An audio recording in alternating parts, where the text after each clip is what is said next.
and the gift of working with their children.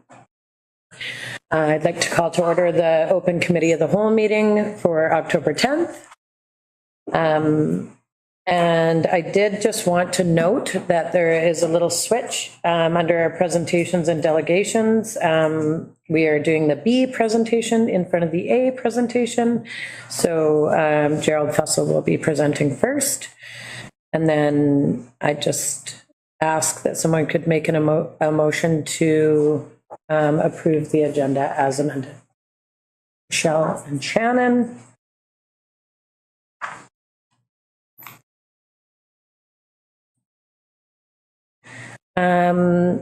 Information items, an update on the strategic plan consultation process from Jeremy. I'll just be a brief update, just that there is a comprehensive consultation plan that's been developed that's intended to be public facing and will be available. There's just a few iterations and will be available at the end of this month on the website for the public to see. Thank you. And then we're just going straight into the NIDES Navigate presentation by Gerald Fussell. Welcome. It's not just by me. For those people that don't know, Marika, Alice, and Megan, and I'll be working on this together. And correct me if I'm wrong, I think the purpose of this is just to sort of give a bit of an overview about this entity that is a part of the district, but sort of is out there at Solon, and we sort of know a little bit about it, sort of talk a little bit about it, but hard to kind of wrap your head around what it all is. And so our goal today is to sort of give a bit of a sense, a bit of an overview of what it is in 20 minutes or less. The first thing, and one of the key things that I found going there last year is there was a lot I heard trying to wrap my head around what all the different parts are, how they fit together, how they work, how they're all connected. It was a lot more challenging than I thought. When I went out there, Jeff, who was there before me, he had said one of the things you really need to do is try to bring all the parts together so they can see almost a common identity, because even within the organization, it was hard for them to see a commonality in the work that they're doing and the way they're doing it. So we worked with all of our staff, parents, students last year, and we did a bit of a deep dive to try to sort of see what are the commonalities. And not surprisingly, no matter which program, which part of the organization, which element of how you're touched by NIDES or with NIDES, a lot of themes were very similar. Sort of the goals that we had were similar, no matter which part of the organization you were in.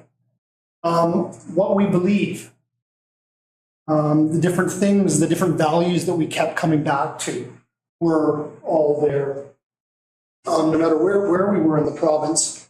And when it came to what does success look like, it was interesting how it kept resonating. This is an exercise Megan ran us through, where basically you put down sort of what's one word that you identify with success for your students, and then another one for yourself. And it was very similar. And you'll see, I mean, you've got relationship and relationships. The premise here is obviously the larger the word, the more it was reflected. So we had more in common than we had different. Yet within that, we had a lot of difference, a lot of diversity, and that is our strength in many ways. The foundation of everything at NIDES, aside from the values and the goals and things like that, is online learning. That is what underpins all elements of NIDES. That's another piece of the commonality that we have. And it's not surprising why. It's flexible. It meets kids where they're at. We had over 16,000 different students last year as part of NIDES. And every one of those 16,000 come to us for different reasons and in different ways, which makes it really hard for us to take a look at how do you quantify success? How do you quantify what you're doing? How do you make your decision that we'd had such exponential growth for so long? The online learning piece, though, is key to all of it. Part of it's the flexibility, for sure, but also sort of the environment. People can stay in their home communities. So you'll get different districts will reach out, which allow, by working with us, it allows kids to stay in their home community longer. It allows kids that may not be able to access bricks and mortar a chance to engage with the BC education system. There are a lot of different ways and means that people approach us, and the environment is key. What I'd like to do at this point is maybe offer a bit of a sense on sort of how online looks. So maybe Erickson, we could more talk about K9 and what it looks in K9. As Gerald said, online is the foundation of our program. You'll hear as we go through this presentation that we are much more than an online learning school. K-9 online, we have students that come to us for so many different reasons. I would say at the K-9 level, even the K-5 level, primarily the families want to be part of their child's learning journey. They want to have their children at home. They want to participate in that learning journey, and they're looking for a way to sort of elongate that home piece for them. We have lots of students who come to us because they may not have access, as Gerald said, to brick and mortar school in their location. They're in a remote location. There are students who the brick and mortar system just hasn't worked for them. They've tried it, they haven't been successful. We have students who are traveling all over the world. We have students who are athletes. So a variety of reasons that they sign up with us. When they sign up with us and they are assigned their teacher, the first thing the teacher does is has a meeting with their student and the family to create a student learning plan. So each student receives their own personal learning plan. These meetings last, I would say, approximately an hour. And I'm going to ask Megan to jump in at any time as well, because she is part of our OL K-9 also. So if I'm missing anything, please jump in.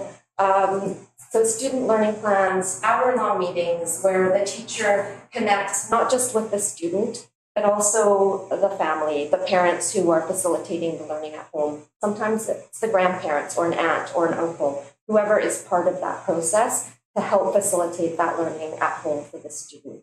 And that's a time to get to know your student. What are their passions? What are their learning styles? What does their home learning space look like?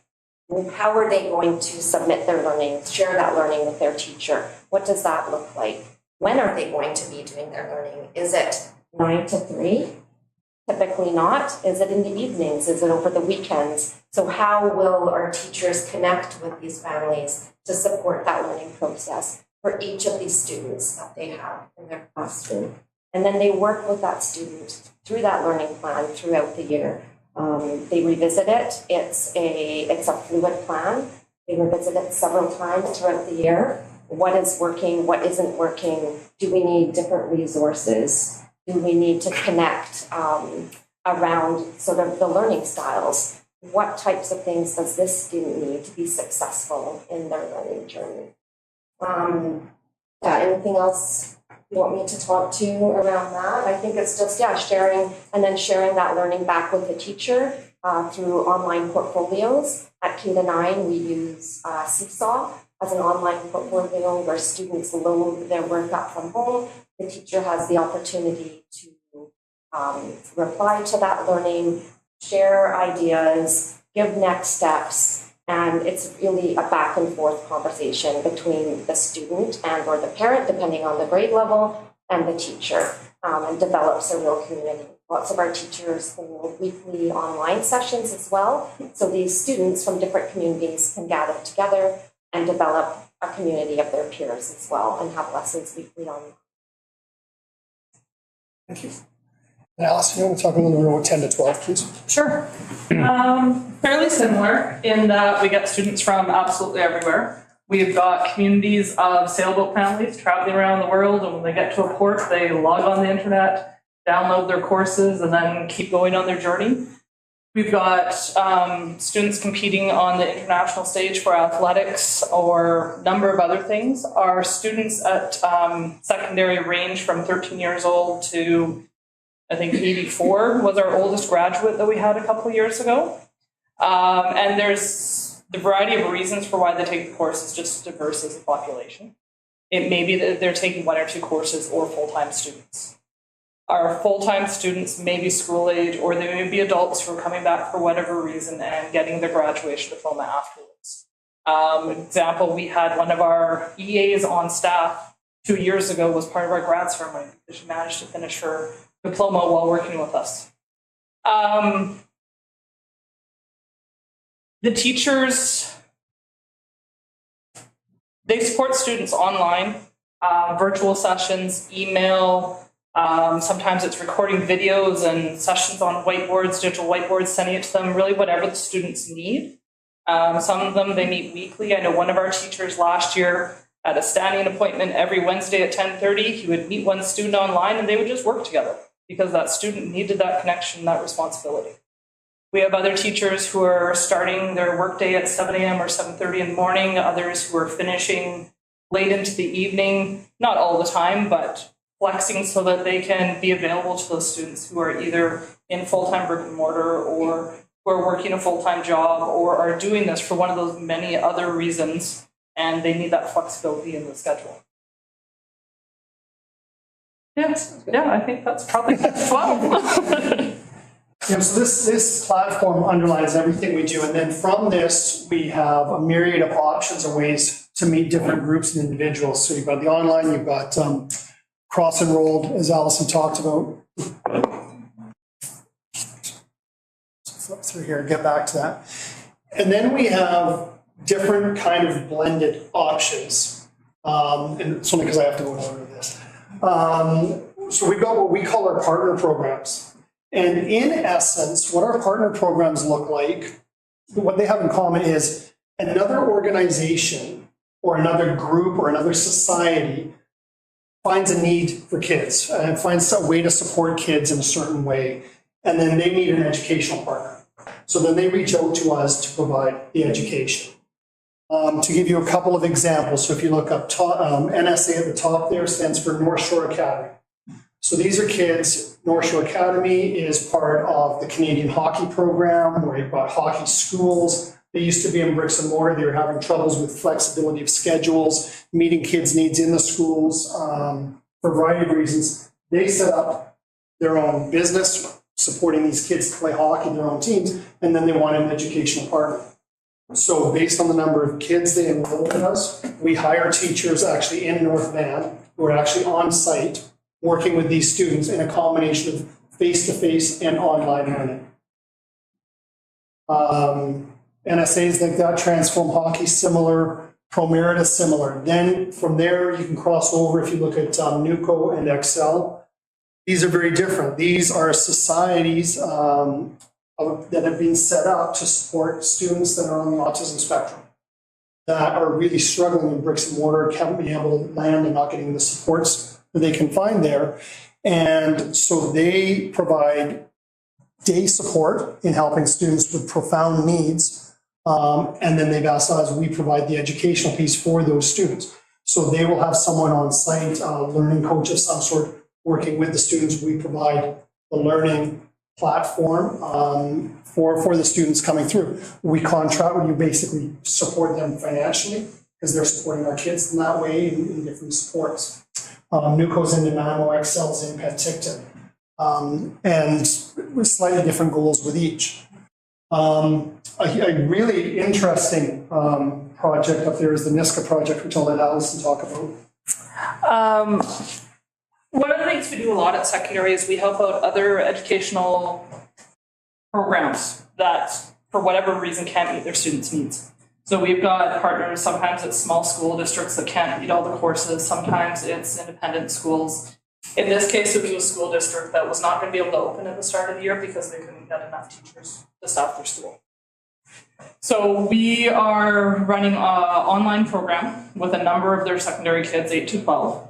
And there's a combination of somebody in the room on site, but that doesn't need to be a teacher. Last year, it was a community member who had a good relationship with the students who could help redirect, but was not a certified teacher and was not an EA. So it took some of the pressure off the hiring. We deliver the courses, we deliver the curriculum, our teachers are there to support the kids, and the other person is there just to kind of manage behavior, keep them on track, and encourage them to reach out to that teacher and get the support. We're into year 2. Last year we had over 280 course instances with them. Met with mixed success. It's a combo of learning the program, a community that was not used to this style of learning. And NISCA is SD 92, but they're the only co-governed board in the district, or in the province, sorry. So they're managed by both NISCA LISM and by the school board, or the Ministry of Education. So during COVID, they actually shut down the school district completely for 2 years. Kids didn't learn from home, they just shut it down. So last September when they came in, not only were they faced with no teachers, no EAs, a new style of learning, no school counselor, a shortage of LSTs, they also had been out of school for 2 years. So all sorts of challenges. The literacy levels are low, all the kids kind of lost 2 years of education.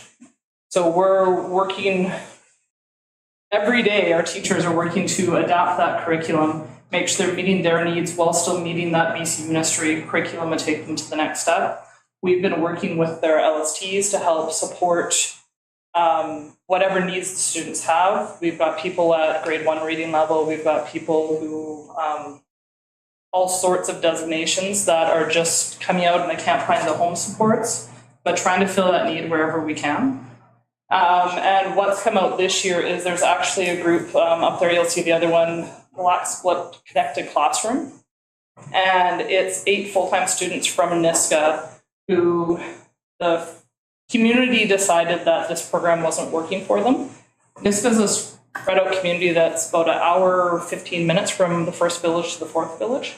So these students are on a bus, and think about a school bus midwinter on a super windy road, up 110 kilometers north of Terrace, and for an hour to an hour and a half each way.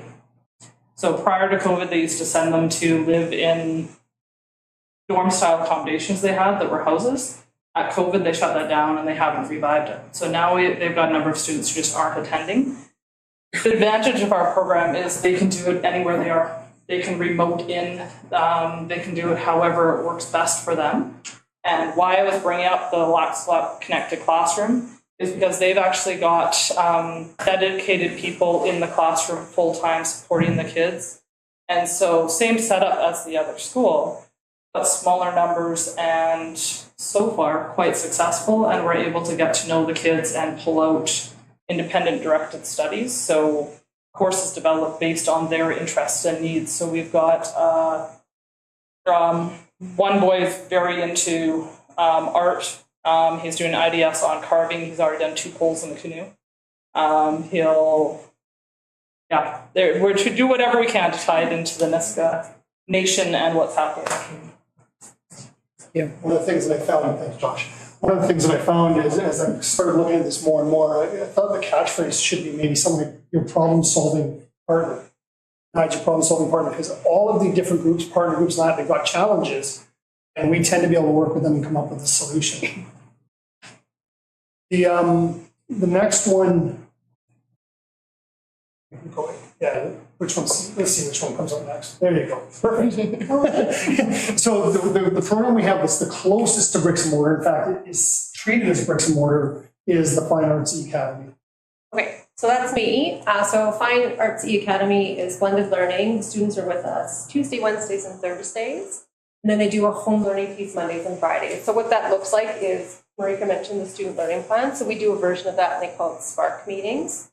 The same kind of document, each family, each student meets with their teacher, and they talk about what drives them as learners, how they see the year going. It's a very much a shared learning journey between the teachers on site and the parents at home. And then there's a fine arts focus. So what that looks like is every day, the learning and discovering happens through the lens of the arts. So lots of art happens every day. This year we're having a dance instructor come and work with the kids over a series of 6 to 8 weeks, and they're going to do some dance intensive 2 of the 3 days that they're in the building, and then they'll do a performance at the end. We have 4 learning cycles each year, and at each end of each learning cycle, the families then meet with their teacher again as a check-in to see how the year is going, make adjustments to that student learning plan, and then keep going from there. It's a very community-driven setup. And the kids and families are there for a variety of reasons. Lots are there for the arts, lots are there because bricks and mortars wasn't working for them, lots are there because they want that connection with their school. And it's funded bricks and mortar because they're there 60% of the week, and we have other programs that are funded online because they're less than that. And the only thing I wanted to say is about K-9. So I'm the teacher, K-9. I work with one of the partner programs, Promerita, so I have students grade 3 to 5. And then I also do K-3 OL kiddos. And so I do those SOP meetings, and it really is a great chance to like connect with the families and find out about each kid and what makes them different. I'm working with 3 like families of multiple kids. So it's like we have this giant group meeting with a bunch of kids and parents and figuring out what that looks like for them. And then the Promerita kiddos, they have an set of on-site learning coaches. So I'm developing the content and sharing with it and then tailoring it and then connecting with those learning coaches to make sure that we're getting it right and having those conversations, and it happens through Seesaw. And so I give feedback written and voice to the kiddos so that they know that they're staying on track and then the parents access that. So that's me for, you want me to do Compass? Okay, Compass. Okay, Compass, we have 2 locations. We have Nanaimo and Courtenay. So I'll talk about Courtenay first. Courtenay, our kiddos are K-12. So we have K-3, 4 to 7, an 8, 9, and a 10, 12 class, and they come Mondays. And Mondays is their like interaction day. The focus is really like social, emotional, meeting the needs of students. Bricks and mortar doesn't work out for them, so they're there for that. That's their driving reason. So you have school Mondays, and the teachers support them through that. And then Tuesdays is an in-community day, and what that means is in the Comox Valley, they do a variety of activities. So in the winter, they do things like snowshoeing and skiing at the mountain. Right now they're doing art classes, and I think the next community thing is drama sessions, and they have someone come to Solom and then do drama with them. And then Nanaimo looks slightly different. They have kiddos there 4 days a week, or are they there 5? Oh, Depends on the program. Depends on the program. So depending on the program, there's like, again, that one day of face-to-face and then in community, and then there's a slightly different version of Compass, and then they're there in the mornings. And that's for our performance athlete and dance students. thank you. And then the one that is probably known the least about, but referenced most, would be Heartwood. So Heartwood Learning Community is very similar to what Megan just described as a blended program with Compass. Heartwood Learning Communities would be like Compass programs outside of the Comox Valley. So currently this year we have 41 teachers and approximately 800 students who are part of our Heartwood Learning Communities. And we have programs running as far north as Smithers, as far east as Kimberley, the Lower Mainland, the Okanagan, the Kootenays, and all over the island as well. And these typically come about when a group of parents, like-minded parents who want something a little bit more for their students. They want to sign up with an online school for a home learning program, but they want to have a little bit more of an experience. So when we have a group of enough students, we then hire a teacher in that location to offer some face-to-face as well. So typically these programs are parent and community driven. A parent might connect with me and say, hey, I have a group of parents, we're really interested in the program, can we work with you? And I'll spend several months working with them to see if this is feasible in their location. If it works, if we have enough interest, it looks like we can move forward with it. We look at hiring a teacher in that location and setting up a blended learning program there. 1 to 2 days of face-to-face, depending on the size of the program. And then those teachers are their online teachers as well, so they support that home learning the rest of the week. Similar format as Compass, we still have those learning plan meetings, very community focused. The parents are very involved. The theme of the program differs depending on location and depending on the nature of the students, age of the students. We have quite a few outdoor programs. We have quite a few inquiry-based programs, forced school-type programs. It really varies depending on the location. There's face-to-face meeting days vary significantly as well. We run a lot of them through community centers. A lot are outdoors year-round, no matter the weather. I tend to not visit in the winter to those programs. It can be a little chilly in the Kootenays and up in Smithers. And we also have yurts, churches, a variety of different locations to run those programs through. The online piece runs similar to our K-9 online learning, and the face-to-face piece is very similar to our program. So one of the goals today is sort of give a quick overview of sort of the complexity and how it fits together, but the commonality within it as well. No matter where we're at in the organization, I think you could probably safely describe it as innovative in terms of the problem solving of things we're doing. Definitely driven by being inquisitive, absolutely, and inclusive. Because the platforms that we're able to offer, the people we're able to work with, allow a lot of students that are marginalized to engage meaningfully with an education that's mattered, that means a lot to them, that's valuable, and connected to the BC curriculum. Any questions? No, thanks so much. Thanks to Alice and Marika for their pieces to play in it too. And I think Janice had a question. I do have a question that's probably going to be aimed toward a superintendent and following Gerald. And I know that NIDES Navigate, through your leadership and all leadership to staff there, has been amazing. It's one of the foremost district learning schools within the province. But my question is I know the province is doing review on distance education, and our district was one of the districts that applied for that. And I'm wondering, do we know where the ministry is in that process? Because this is the example why these guys need to continue what they're doing. And I'm just wondering if the ministry has decided and determined who the schools are going to be if they finish that process. And you can explain to my colleagues, are probably not aware of that, what that was about. Thank you for that question, Janice. Why doesn't Mr. Fussell take that? I came a little bit late to that party. It was announced in January last year that there are 34, 18 public, 16 private, that are provincial online learning service providers. We obviously are one of them. As a group, we were able to bring together the other provincial online providers last year and start preparing common practices, best practices, things like that.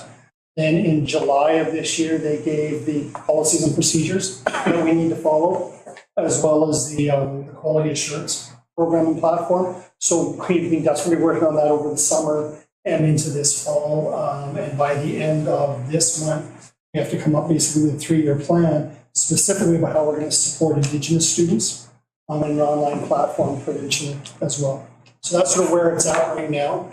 We've got a 3-year contract for, or an agreement for 3 years as we move forward, as we're all testing out the different ways it's going to look across the province. And then we've made sure that all 4 of us are part of most of the steering committees working on it. Thanks for the update. Appreciate it. Great. Yeah, I know for me, I think, okay.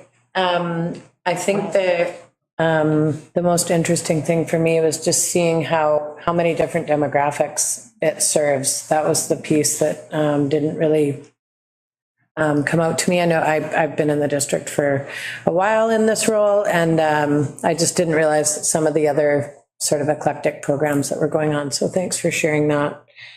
Chelsea and then Michelle. I'm so curious. Last year at the graduation, I was surprised by the amount of students from all over the province. And what would determine, I mean, I maybe the Heartwood Learning Community sort of helped put a light on some of this, but what would determine whether a student would enroll in NIDES, in SIDES, in other province-wide distance learning? Sort of like what would be the reason? I'm just curious. A lot of it goes with reputation. And that's one of the things that makes it kind of challenging. We've got a reputation of academic integrity. You have to work hard in this platform to be able to to meet student needs and keep the rigor and the level of access sort of balanced. So that's definitely one of them. Different programs will offer different, I don't really want to use the word incentives, but they have different things that they can offer. And because there is so much flexibility within the ecosystem, and so trying to be very clear about what we can offer, ways you can access resources, making sure that the resources are there for supporting kids. We have over 150 low incidence kids, so high needs students, and we have 5 LSTs that work really hard supporting those students. And we've developed a good reputation for the ways we can support those kids and meet their needs. So a lot of it's around reputation, a lot of it's around flexibility. And in some cases, our programs are full. So for example, in the Heartwood programs, a lot of times we have wait lists. And especially, I would say, especially in the Heartwood programs, there's local knowledge. One of our largest programs is just built by word of mouth and the quality of service that they're providing. Course offerings, university reputations. Yeah. Some OL schools are definitely not seen kindly with some post-secondaries. Past experiences and teacher flexibility with working with them where they're at. Thank you. That's an embarrassing way to. I think, no, I was just going to say the same, word of mouth for sure. And I think for something like Heartwood or a Compass program, we're one of the very few programs that offers that blended piece. So a lot of the provincial online schools are online learning schools. So offering that blended piece is really enticing for families, which is why we often have wait lists for those programs. Definitely word of mouth. I would say all of us probably spend the majority of our summer talking to parents who are shopping around for programs. What can you offer? How can you support my students? And yes, we do a great job at supporting our students, but I think we do a great job at supporting our teachers as well, so that they can do that job and be that support. Yeah, and 10 to 12 is the only part that's actually open and running during the summer. It's year round, but as Marika said, a lot of the work for the other programs is those conversations with families in the summer and making sure that everybody has their questions answered and what they need to get going. Michelle, I have a question and an ask. Do you care which order? So my question is, when did our district start become NIDES or do the distance learning or whatever iteration? 1988. 88? 88. Let's go. 1988. Because I know when I first moved to the district, I contracted with NIDES. And at that point, it was a correspondence school. The teachers would contract markers, did it outside hours, so it's really evolved since then that they're definitely not just markers. We're definitely not just sending correspondence packages. We're trying to do the full education, but virtually. I think in Allison's and my time, I've been there the longest, we've changed significantly. When you started, one of what's now our classrooms was a shipping room where we would send boxes. Families received big boxes of mail out supplies, and then those resources were mailed back to us. So everything was done by the mail. So it's a huge shift in the time that we've been there, for sure.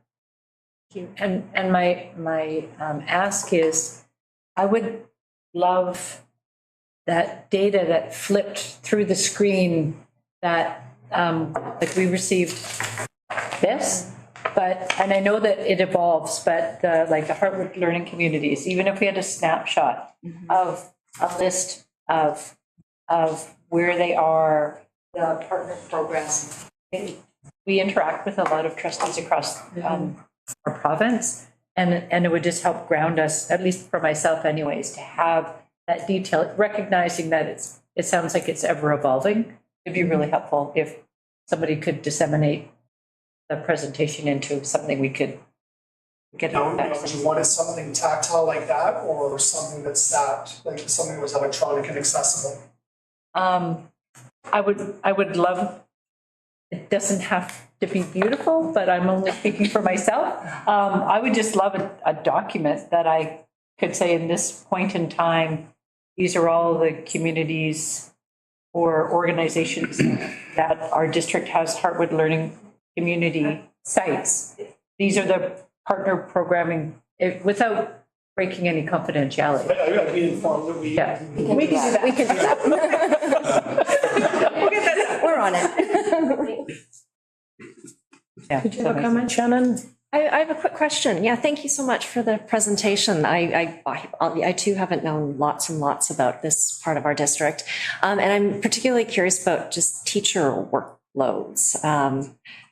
I can really only conceptualize like bricks and mortar schools, and I'm curious, do teachers have kind of the same number of students as if they taught in person? Is there a wide discrepancy between the teachers who are doing more of a blended program or straight online? And then also like is there marking, and like to what I'm just curious how the workload unfolds for teachers who are doing this type of work. It's an excellent question, and it's something that we've been talking about that needs to be on the table this year, sort of at a management level. One of the things that's happened in online is it's evolved so quickly. We had exponential growth before COVID, and then COVID, yet many of the ratios we use were established 10 years ago when the expectations on the teachers were very different than they are now. Without getting too down in the weeds about it, our teachers aren't able to meet the expectations that a lot of them would like to be able to meet in terms of access with students, things like that. And we're constantly trying to maintain some kind of semblance so that they can do the course development, they can do the face-to-face meetings with students, things like that. But that really has evolved recently, and we haven't really been able to take a breath as a district and go, what can that look like? What should that look like? And that's something that I think there's a commitment this year for us to really start looking at that so it can be answered more. To answer your question in the broadest sense, in our blended programs, we try to keep the ratio about 30 to 1, 30 students for one teacher. That's a lot. They're teaching all the courses, all the kids, coming in. And then at secondary, we've basically been using, the best way to describe it. 1 to 222. 1 to 222, which came from bricks and mortar. How many kids would you see in a year in that course? And that's where that came from, even though they're very, very different platforms and the demands are very different. And it might be worth throwing in just what Gerald was saying, during COVID, we onboarded about 2,000 students in 1 month. Yeah. So it was huge growth. Meanwhile, this September, secondary is bigger than it was during COVID. So it's still growing in spite of us not looking for that growth, trying to just settle the ship.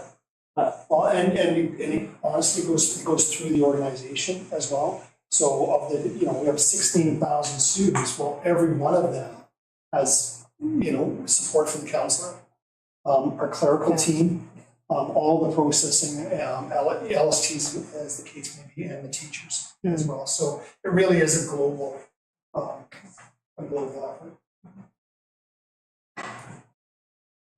Thanks, Gerald. Can I just say one thing to this team? Yep. Well, first of all, thank you. I really appreciate you being here. I had the opportunity to connect with this group last week sometime, and I actually, one of them, Allison, was on Zoom in Niska. Just speaks to sort of that solution-oriented problem-solving team that they are. I wanted to just specifically give a mention to the admin assistants at NIDES, who I think every September for every school-based admin assistant is super busy. The fact that somehow in NIDES thousands of students get registered is a real team effort that takes time. It's just so interesting to me, although it was not intended, the idea of, there was a brief update around the strategic plan and the consultation process. And trustees are engaged in the consultation process with the public to determine what's next. Which ways can we best serve community? Which ways can we best honor the learning needs of our students? And I think what I have appreciated about the conversations that I had both last week and today is that NIDES is entirely oriented around need. And you have shaped yourself to those needs. And I think that's an aspirational piece that, as we've talked and the trustees have talked about the strategic plan, is how do we do that work of shaping ourselves and the future to the needs of community. And so really appreciate the fact that you know, there's the strategic plan consultation process, and then we have you presenting about different programs that truly are shaping to the needs that come your way. And even in my brief conversations with some of your staff, that they're also oriented around really creative, solution-based delivery ways of delivering education. And the fact that every single student has an SLP is something that's aspirational. So I just appreciated that and you servicing that. So thank you.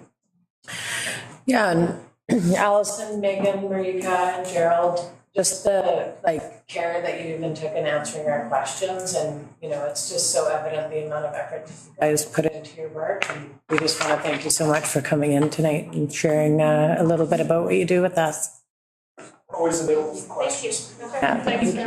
Yeah, of course. Thank you so much. Yeah, you are welcome to stay if you like, but I think, yeah, there you go. Go have a small meeting.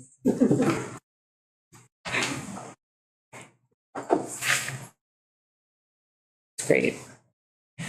So our next presentation is a literacy numeracy with Vivian. Thank you. Yeah, our Director of Instruction, Vivian Collier. Hi. The last time I spoke about the frameworks with you was mid-February. And I think back then, we had just started getting really deep into those conversations with the working group. So hopefully I can give you a lot more detail this time. But you'll probably notice some of the same slides, because I didn't want you to forget some of the foundational pieces. So some of it I'll talk quickly to, knowing that you've heard some of it before. If you notice the circle here, though, what I want to just remind us is that we're in the middle of a design process. And actually, it started over a year ago when we just think back to original conversations about what the needs were. And so within a design process, there's lots of cycling through. We're building things together, we're testing them, we're in a field testing stage right now, and I'll talk a bit to that. And we learn from that, and then we iterate again and refine it. So this is going to be a long process. And I would say, because we're talking about literacy and numeracy, and certainly, you know, what we want our public schools to be able to do for students with literacy and numeracy, this will be an ongoing conversation into the future. It's just that we're going to keep getting better at it. And so one of the things that really stood out when we were looking at the data around student achievement in literacy and numeracy is that we were noticing that we had lots of strengths as a district, and we also had some students who were experiencing struggles with literacy and or numeracy, and then how are we going to get better at doing that? So that was part of all of our conversations. I just want to remind everyone as well that the way we're approaching this is as a learning organization. So we are totally focused on student learning and how are we going to support our students with their literacy and numeracy learning. And in that, it means that we as a system also need to learn. And that means individuals within the system, and then also just the system altogether. This is part of our learning process as well, is how can we get better across the board with literacy and numeracy instruction. And so with that, we're always thinking about what are we good at? We want to continue that and build on that. What do we need to grow in? And then what's our plan? So that's part of the thinking behind all of the work. You've seen these slides before, but I just wanted to remind you that it's been over a year ago that, you know, schools were telling us what do they want to see in the framework. So you have those slides in front of you, and it just reminds you of what they were looking for back at that time. And also, what did they see? How were they going to use the frameworks to help students? And so they told us about these themes. So Fast forward to the working group. So last time I talked to you, we hadn't really gotten into a lot of conversations with the working groups. We were still at the stage of learning a lot about what was going on in our system and then in other systems and within the research out there. When we got together and started really looking at the input and trying to figure out what we were going to do as a system, these were the givens that we kept going back to. And you can probably imagine, we had about 30 people in each working group for literacy and numeracy. And when you get a bunch of passionate educators together with different lenses, there's going to be times when we agree on stuff and times when we really have to work through things. So there was a lot of dialogue, but these were the givens that we kept going back to. Make sure, though, that we're doing these things, whatever we decide together, what we land on. And I've given you in the images there probably what I would say the three most important pieces around the frameworks. And one is, are we meaningfully integrating First Peoples principles of learning and what we know about literacy and learning, literacy and numeracy learning from our local nations? And how are we doing that in a meaningful way? The core competencies piece, that's foundational to the curriculum, and that's all about student agency and voice as lifelong learners. So that had to be a critical piece of it. And universal design. Right from the beginning, we had to think about how are all students going to be accessing literacy and numeracy learning in successful ways. The other piece is we really grounded everything in what happens for students on a daily basis in the classroom. And so that's the core of this, just understanding that instructional cycle. When we're doing assessments with students, it's to find out what they already know and what they still need to learn, and using that information to inform what we're doing with teaching and learning in the classroom. So that's core to it. I've just included these slides to remind you that what we had done last year during the months of November and December, where we had a series of after-school sessions that all the working group members came to, and it was open to other teachers and principals, vice principals in the district. So everybody was invited to come hear speakers that talked to us about provincial directions in each of the areas, that told us about the research. And then also we had one evening where teachers in small groups shared what they're doing currently in our district that's working. And so we did that for both literacy and numeracy. What we gathered at all of those sessions was really important information for the working group, though. So they all provided us, whether they were part of the working group or there just as a participant to view as an audience, they told us in writing, and we collected it all about what resonated for what they knew about their own students and what they know about our district, and also what specific things were they hearing about that they thought the working group should take into consideration. So that was really, really useful information to us. We also had input from students throughout the whole process. We constantly asked working group members, take this information away with you, take these questions away, and talk to your students about it. So that was a continuous piece. And then more formally, I met with the student advisory back in January to ask them 3 questions around literacy and numeracy from their own experiences and also from what they know of their friends and what they've witnessed across their whole school career, about what was working in these areas, what was challenging, and what recommendations they had. And the highlight really for literacy was all around oracy skills. Those students thoughtfully shared with us that they felt like one area they wanted to recommend to teachers. And by the way, they were really thrilled to hear teachers wanted to know from them what they thought, and they took it very seriously. And they said, we don't know how to present ourselves very well when we speak.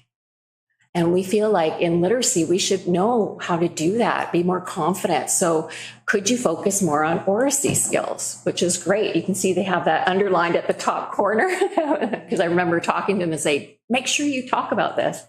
What was interesting is that when you leave enough time to do this kind of work and dialogue, what came through the process was an interesting intersection of the importance of Indigenous oral traditions and storytelling, and the students telling us to focus more on oracy. So you'll see in both of the frameworks, a lot more time is given to making sure we're giving kids a chance to have dialogue and discussion, but also learning how to present themselves when they speak. For the numeracy, the students really focused on letting us know they were concerned about assessments and kids being nervous and anxious in mathematics over the years. They've noticed that. And interestingly enough, also our working groups talked a lot about assessment and that we don't have enough variety of assessment in numeracy learning. And they too were very concerned that so many kids are anxious about math and they want them to have joy in mathematics. So similar things coming from both groups, which tells us we needed it in there. Right? So some highlights for you. Just to let you know, the working groups were made up right from the beginning of the key people that needed to be there. So we met with principals and vice principals early on before we started this whole process. And what I heard from the group was, can you please make sure that you've got people from the district departments of inclusive ed, Indigenous ed, and curriculum right from the beginning?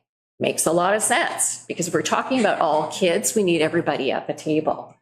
They said the same about teachers. We want them from across the schools, across the grades, and across the roles. So we had teacher librarians, we had learning support teachers, we had classroom teachers, all kinds of roles included there. We had early childhood educators from our Strong Starts and principals and vice principals joining us. So we had a lot of different voices. And in the end, I ended up accepting all the expressions of interest that came forward.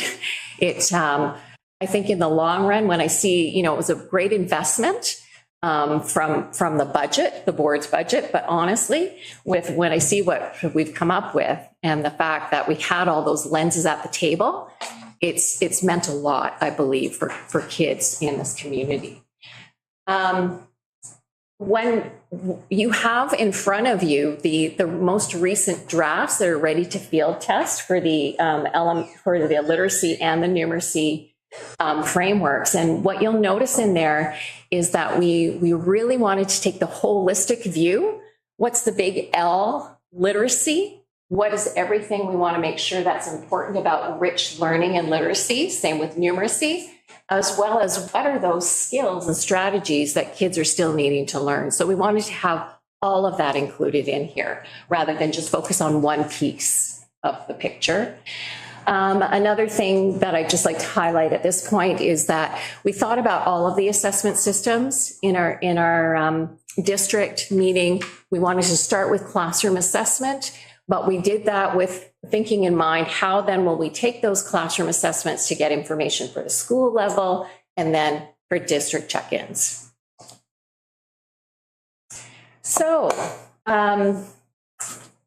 this is sort of the plan right now. This is the recommendation from the working group that we're field testing this year. And by the way, the intent is to continue to field test throughout the year and develop a few things. I'll show you in a moment what we're still developing, with the notion that in the spring, we're then again going to seek feedback from classroom teachers and from the system about what was working, what do we need to tweak, what else do you want to let us know about so that we can continue to refine our frameworks. So you can see up here, this district check-in point, this is for information for us at this table to look at how are we doing as a system. I've included in there, you can see the provincial assessments, grade 4 FSA, grade 7 FSA, grade 10 and 12 literacy assessments. Those are provincial assessments that we have to do already, and we have that information. But those are the only pieces of information we really have at the district level. So the other assessment check-in points that the system would like to see classroom assessments for all the grades, but could the district look at these years in particular? So kindergarten, you can see there's a strong focus on oral language. That's coming from the SLPs. We had SLPs and school psychologists involved in this process as well. So these are indicators that often tell us, are there any concerns for students in literacy? So although this assessment focuses on that, the whole framework focuses on everything in literacy, but this is just a check-in point to see how are kids doing at the end of K in these areas. And if there's kids who aren't on track, what are we going to do with supplemental learning to get them back on track? Then in grade 2, we have another assessment that's still looking at some of the oral pieces, that's phonemic awareness, but also then getting into comprehension and writing. And then you can see in grade 6, we've got a focus more on reading comprehension and written expression. Grade 9, this has got to be something that's never been done before to my knowledge, but we are going to draft something around story and storytelling as and oracy skills as a district-wide assessment tool. What that will look like, I don't know. It's still got to be developed. And then for numeracy, similarly, you can see I've got the FSAs in there and the grade 10 numeracy assessment. Those are provincial ones we have anyway. And then you can see where the working groups have recommended we do check-in points in grade 3, 5, and 8. With the numeracy group, you can see for each of those years, they're really interested in focusing on 3 core pieces: number sense, which is foundational to any mathematics, problem solving, because that's what numeracy is all about. And when we look at our world today, learning how to solve problems well is a really important skill for citizens. And student voice, that part is all about the joy and trying to build that growth mindset with our numeracy learners. So they really want to focus on all 3 of those across the board. Okay, so what's ready to field test? Well, you can see in front of you what we've got so far for the frameworks pieces. Still to add, there are is the front matter that gets a little bit more into orienting people to the framework, and then there'll be a school team self-assessment part and curated resources. But that's the core that you've got there. The kindergarten assessment tool is ready to field test and has already been shared with teachers during the first week. All K teachers gathered, and our SLPs actually hosted professional learning around oral language, and then they were introduced to the assessment tool, and they can use it all throughout the year to collect that information. The grade 2 assessment tool is ready as well. And last week we met with the curriculum support teachers for the elementary and middle schools, and they were introduced to these tools as well to share with their staffs. And then for the numeracy, we've got the number sense assessment tools ready for K to grade 8, which includes SNAP, which is a whole class assessment to see where's my whole class at. That comes out of Chilliwack. And then we have first steps in mathematics, which is very targeted diagnostic assessment tools to figure out where are the exact gaps to help kids with their learning. So we have that part ready, but we still have to figure out our problem solving piece and student voice piece. So these are the things that are still under development and we'll be working on this year to add to the framework. And here's sort of the timeline for you. And you can see we're right now into the second to last area there, September to May, where we'll be field testing and continuing to draft the pieces we don't have yet. And then in the spring, we'll get more feedback from the field and continue to refine. And so just to let you know what we have to support implementation this year, we've asked our schools to think about their learning goals and have one that's either aligned with the literacy piece or the numeracy piece. So that's one thing schools are doing. We have our curriculum support teachers now. They've been given all of the framework work, and of course, we're going to support them in helping their colleagues with the tools. Our district teachers, Jackie Anderson, who's our early years lead, And Serena Allison, who's our environmental and numeracy lead, will be supporting schools as well, and those teachers, and providing workshops around different aspects of the frameworks. Next week, we're going to talk with principals and vice principals about the possibility for learning grants. They can apply for some funding to help support their school in implementing. And then, of course, just continuing with our design process. And just quickly, I just want to let you know that part of this is about supporting kids with their literacy and numeracy learning, for sure. Another part of this, though, in the design of why we're doing it this way, is that we know from the research that collective teacher efficacy, after decades of research and meta-analysis of thousands of studies that look at impact on student learning, it's teacher collective efficacy that is way on top as the strategy that works. Its effect size is 1.57, which is off the scale. It's the number one indicator of impact. And so when you look at the descriptors of what this means, what we'd love to see is schools doing this work using the frameworks so that it's very grounded in what we know works for making a change for students. And that's the update for now. You've got the drafts in front of you, and I hope you can see them there when I go back to those 3 ideas about we want to make sure we're meaningfully incorporating First People's principles of learning. We've got universal design in there, and we're thinking about student agency and voice and core competencies. I hope that when you review this, you see that in there. And any questions, I guess? Thank you so much, Vivian. I obviously we all had a chance to kind of review this information, but it's so much easier to digest, and you kind of deliver it and give us a better picture of what's going on. So thanks so much for the update. And then I know Susan has some comments. I loved it. 3 points, well, probably 7, but we'll just go with 3. No, how about 4? 4 is a good number.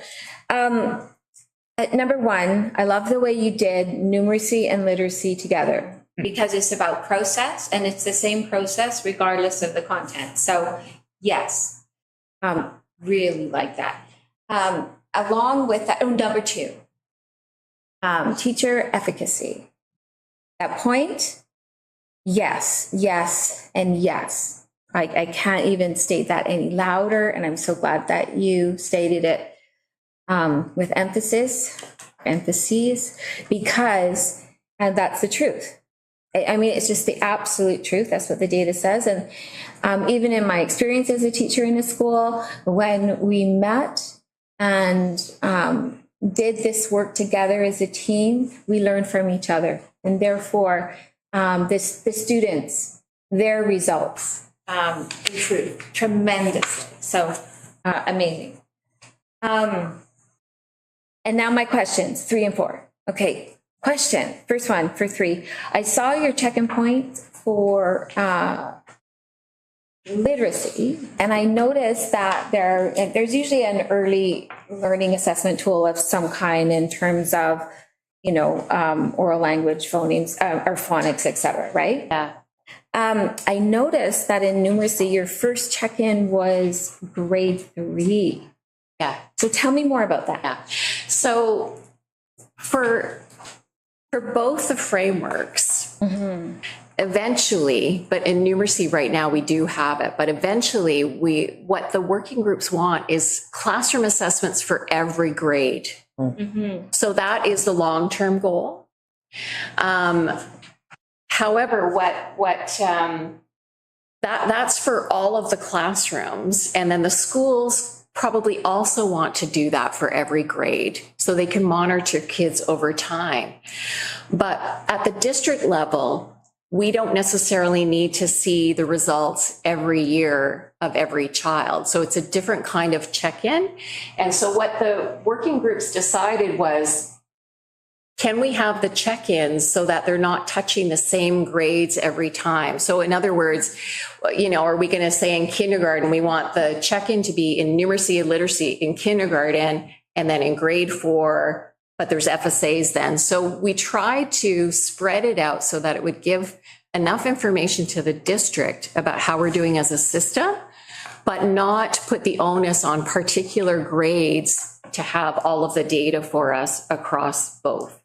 And the feeling was that even with the numeracy group was that let's really make sure we've got the literacy component in grade 1, K1 under control before we worry too much about the numeracy. Not to say that we're not working on it. We are, and they will be at every grade, but the district won't necessarily do the check-in then to see where the data is. But the school can, right? So the school can monitor all the kids in all the grades.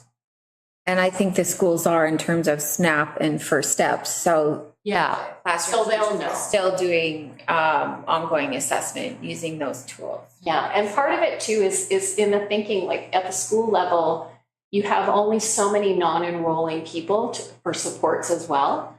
And so it seemed like a lot to, like we just tried to spread it out so that there might be a focus in early primary to get that literacy ongoing, but then grade 3, start looking at numeracy. So it's not always the same people that are doing the supplemental learning at the same time. Now, we'll see what the feedback is over time, whether people want it to look different, but that's where it is right now. Yeah. In looking at the district's numeracy and literacy as scores, it seemed numeracy needed more support than literacy. But that's just my reflection based on our FSAs and literacy and numeracy. I guess exams or assessments that the ministry uses. So that's my only comment. Yeah. And lastly, voice. I love the fact that you talked throughout your presentation about the importance of student advocacy, especially in voice, and that you said that the students really wanted to, or it appeared through their responses to your questions that they wanted to be more prepared. They wanted to have more of it, and being able to orate their learning in a good way. And what I was thinking about in terms of your last comment, and you talked about oral language and talking and conversations, I was thinking that pedagogy of voice and where it's student-centered and students begin to learn how to reflect upon their learning and then talk about it on a daily basis. Yeah. How that fit so beautifully into what you were doing. And you probably already have a lot of those components woven in here. So I think you're really going to see that under oral language. Yes. For the literacy foundations, and even with the mathematics, just the whole idea of a community of mathematicians and collaborating and talking. So yeah. So thank you so much. I'm so excited to see this work in our district, and it's very timely, and I'm just thrilled about the update. We saw the launch, now we see the update, so I can't wait to see the results. Thank you. Trustee McConnell-Kane, did you have some comments? Just because we have time tonight, I was only briefly going to say, the real focus on oral language I thought was wonderful to see, and you can see woven through the work of your team, the integration of the First Peoples principles and the storytelling at 9. Like I know you said, we're not exactly sure what it's going to look like, but like that's going to be beautiful to see how that takes shape and how the students want that to take shape too. The one thing that I'm assuming you're hearing from sort of that early learning lens is just like looking at the next wave, 8th or 9th of the early development index, and like that post-pandemic sort of, I'm working with more speech pathologists than I think I've ever seen in my life before, and with that masked speech, that those children who are coming in from that being their first few years of seeing mouths move and learning how to pronunciate their words. So I guess I'm really eager to see how that takes shape, and happy to see where you're at right now, because I know that's going to support that I don't like to use the word vulnerability, but it is that vulnerability so well. So that's just a comment. Thank you for that comment. And we really did, we are noticing the whole masking piece, and then also just the fact that kids missed out on a couple of years of social interactions. So yeah, without that practice, they really need much, much more of it. And so we're trying to give teachers permission to spend the time. It's such an important time, right? To have those conversations with peers, and and see what it looks like to smile at people when you talk to them. Yeah, like all of these things we take for granted that we don't notice, right? Yeah, it's so interesting how so many different cohorts have been affected in different ways by that type of pandemic. Janice? Thanks. I have two questions. One is regarding data and FSA. Yeah. And the reality is that it's still unfortunately a controversial test within the system we have. Just that's the reality in there.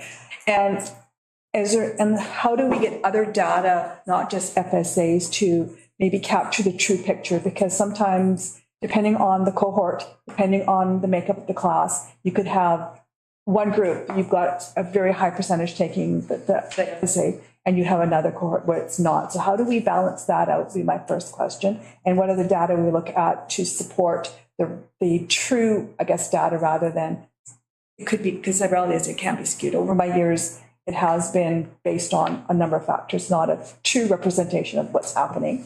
And that would be my first question. And the second one I'll ask after. Well, with the FSAs, I mean, the FSA is actually a very strong tool that's been developed by teachers, but you're right, there's a political element to it. The information in there is useful. However, it wasn't enough information. And so that's actually part of the reason the design of the frameworks is the way it is.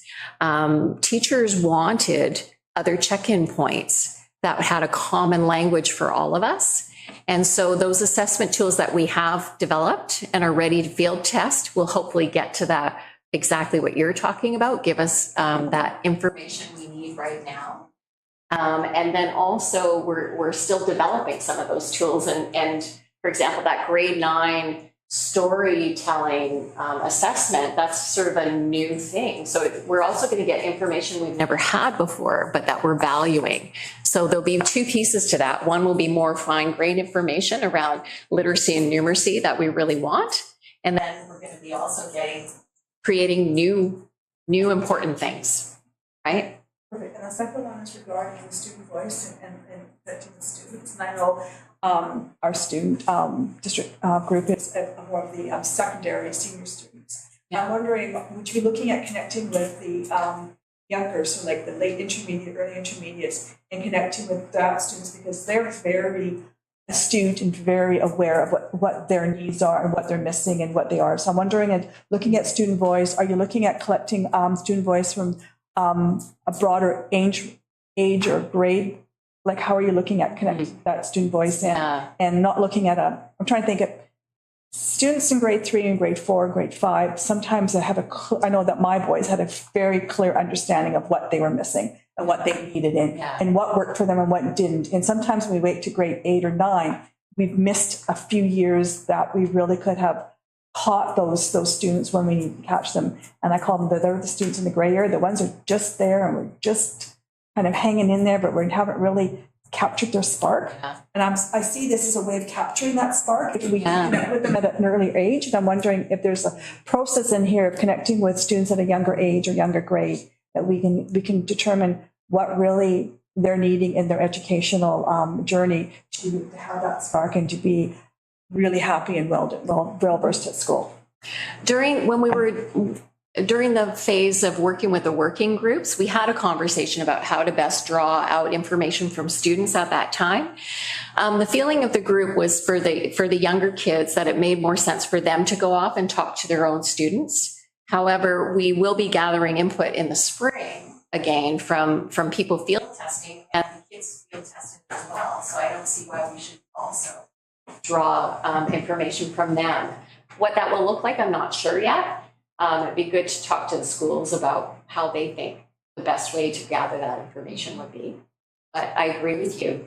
Kids know, even in kindergarten, I think they know a lot about what they need. So, yeah. Michelle, did you have a comment? It's not a comment, but well, maybe sort of a comment. I really appreciated how you layered the February presentation in today, and as we're going to keep building our knowledge on this and growing it as we go through the process. I had a couple of curiosities, and it was centered around what is ready to field test and the literacy component, and that the grade 2 assessment tool is ready. I was thinking about COVID and thinking about the gaps for our students and wondering, is your plan to do it from the low grades up, or is there a thought to maybe try to tackle the grade 10s to see if there's something? I'm thinking about some of the kids who might just be out of the system by the time the tools reach them. Mm-hmm. And if the working groups had considered that, and what is the sort of rough timeline for the literacy assessment tool pathway? So the kindergarten and the grade 2 are ready to field test right now. The other ones haven't been developed yet. I don't know the timeline on them yet because we haven't actually had a conversation about what to do next around that. It will be this year. I just don't know exactly when. I don't even know who will be involved in it yet. I know a couple of people involved, but I don't know the whole picture. And I guess what I also want to underscore is this will take a long time. So I guess this is more of a marathon than it is a sprint, meaning even once we have what we are calling our framework, the real work is actually the implementing of it. So this year, although we're field testing, teachers are doing the work as they're doing it. So when you think about second year, we don't have the tool yet for the framework. Teachers are still working on literacy and numeracy as they always have in conjunction with this. So it's not like we're stopping anything to make this happen. It's sort of like we're flying the airplane while we're building it. So it's just the nature of how this works. Even though it sounds like we're not finished, there are pieces that we're finished in actually implementing and doing. It just comes in slowly at different times. And that's part of the challenge and also the beauty of a change effort that's of this scope.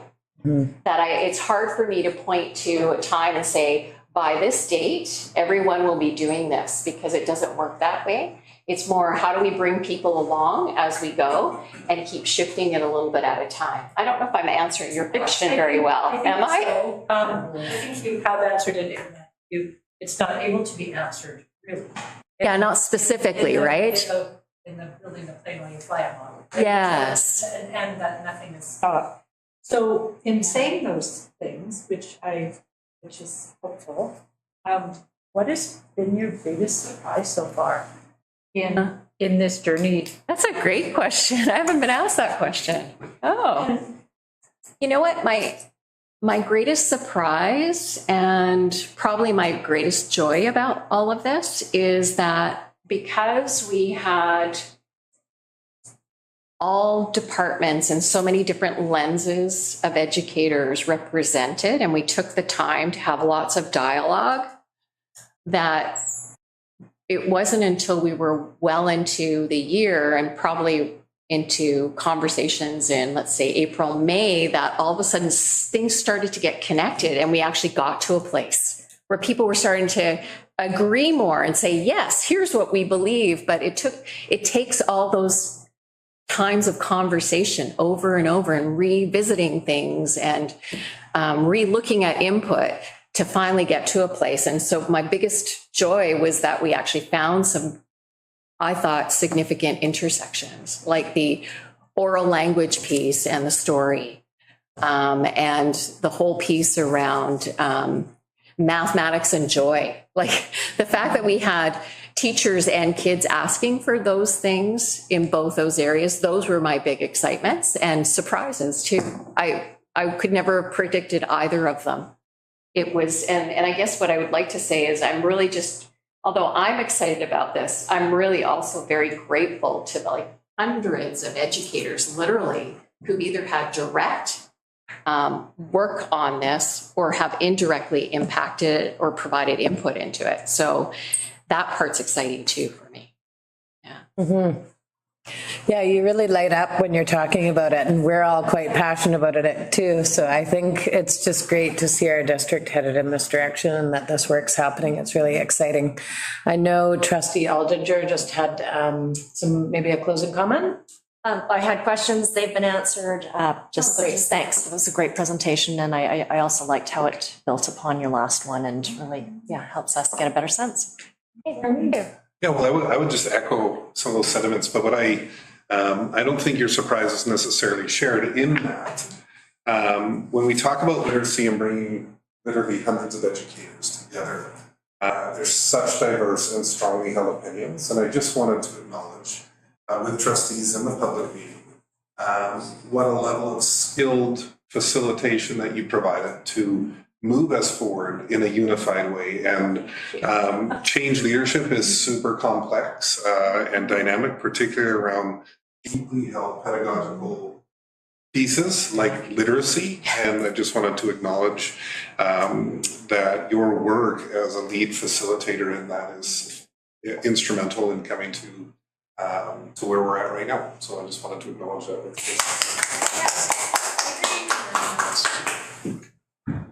Thank you so much, Vivian. I look forward to the next update. Yeah. No, we do. Yeah. And I think that's it for tonight, everyone.